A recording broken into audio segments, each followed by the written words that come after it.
You know the vocabulary and you've studied the grammar rules. But when you actually open your mouth to speak, the sentences feel rigid, like they belong in a textbook rather than a real conversation.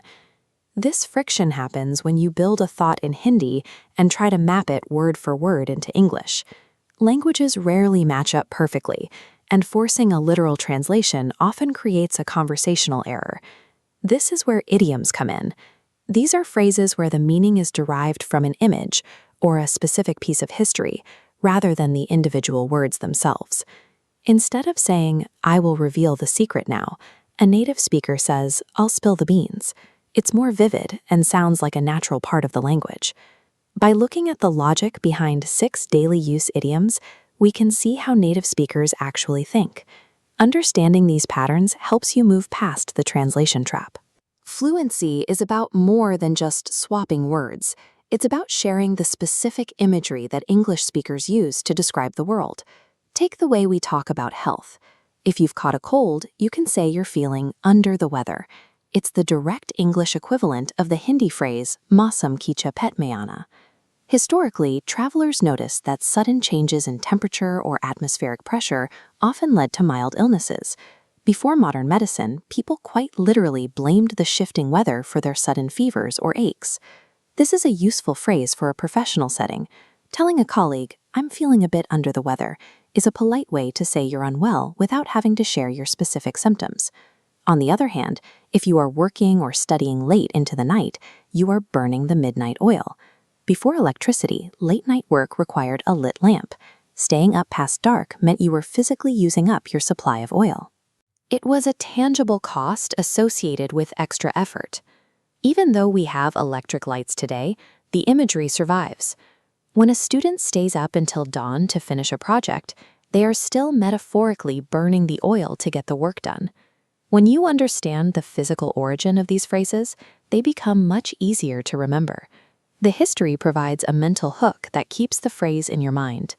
For social situations, there is spill the beans. This describes accidentally revealing a secret, mirroring the Hindi concept of baat ugal dena. Imagine tipping over a bowl of small dry beans. Once they hit the floor, they scatter in every direction. It's impossible to hide them or put them all back. Once a secret is spoken, it's out for everyone to see. If you are planning a surprise party and a friend mentions the cake to the guest of honor, they've spilled the beans. The surprise is gone. To describe something extremely rare, English speakers use once in a blue moon. In Hindi, you would use the phrase Eid ka chand. This is based on a real astronomical event. Most months have one full moon, but roughly every 2.5 years, a second full moon appears in a single month. This is the blue moon, a rare, quantifiable anomaly. If you have a friend who lives overseas and you only get to see them every few years, you don't just see them rarely, you see them once in a blue moon. Using these visual comparisons allow you to convey specific social situations using the same economy of language as a native speaker. Life often involves wasted effort, which English describes as a wild goose chase. It's similar to the Hindi phrase for a useless search, bekar ki talash. Wild geese are fast and unpredictable. If you try to catch one by hand, you will likely fail. And even if you succeed, a wild bird has very little practical value. The chase is entirely for nothing. If you spend 3 hours looking for a lost coin in the middle of a forest, you're on a wild goose chase. You're putting in a lot of work for a very low chance of success. Finally, there is a blessing in disguise, which matches the Hindi chupa hua damdan. This describes a situation that looks like a problem at first. It acts as a mask, hiding a positive outcome that only becomes clear later on. Think about someone missing their bus, only to find out later that the bus they missed was involved in a major accident. The initial frustration was actually a blessing in disguise. These idioms allow you to summarize complex, unpredictable events clearly, helping you describe the ups and downs of life with more precision. Real fluency comes from moving beyond a literal word-for-word exchange and starting to think in the images that native speakers use.